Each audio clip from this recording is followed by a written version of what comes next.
So this isn't really a good angle, but I am in Reading and just got my medication. I just picked up my mail. The medication that I picked up is new. I'm telling her that I don't really want to be on a whole lot of anything. I just need something for, that anxious anxiety feeling to kind of calm me down. And Xanax is the only thing that works, but since I'm a new patient, it's been a few months.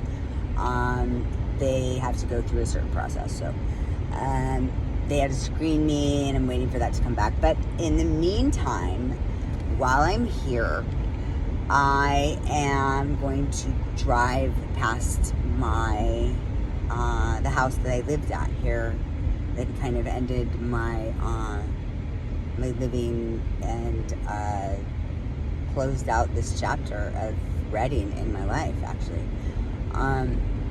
I lived with Cardi, and he was he was somebody that was amazing. He had just lost his wife from cancer, and he loved her to pieces. And it took a while for me to get into this house because he's very guarded, and I understand what that's like after being what I've been through and not being able to trust people, because you really can't. I mean, you want to, but it's a good idea not to.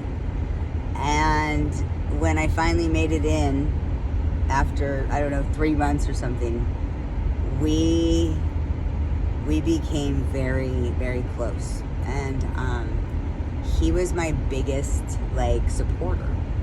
And I met him in school when I was cutting hair, and he was a patron that came in, and he kept coming back. And I just remember, I don't really talk a lot about my personal stuff while I'm, cutting hair. I kind of listen to them, but he had asked me a question, and it kind of, just jarred me to kind of tell him. And I told him I was getting ready to go to Sacramento for a court date, and I was trying to visit my son, and it touched him very deeply. And he said that he wanted to rent a car for me. He would drive me there himself. I've heard this from people before, and I'm just like, yeah, all right, whatever. But this guy, he was serious, and I could feel his heart. He had a good soul and a good heart. And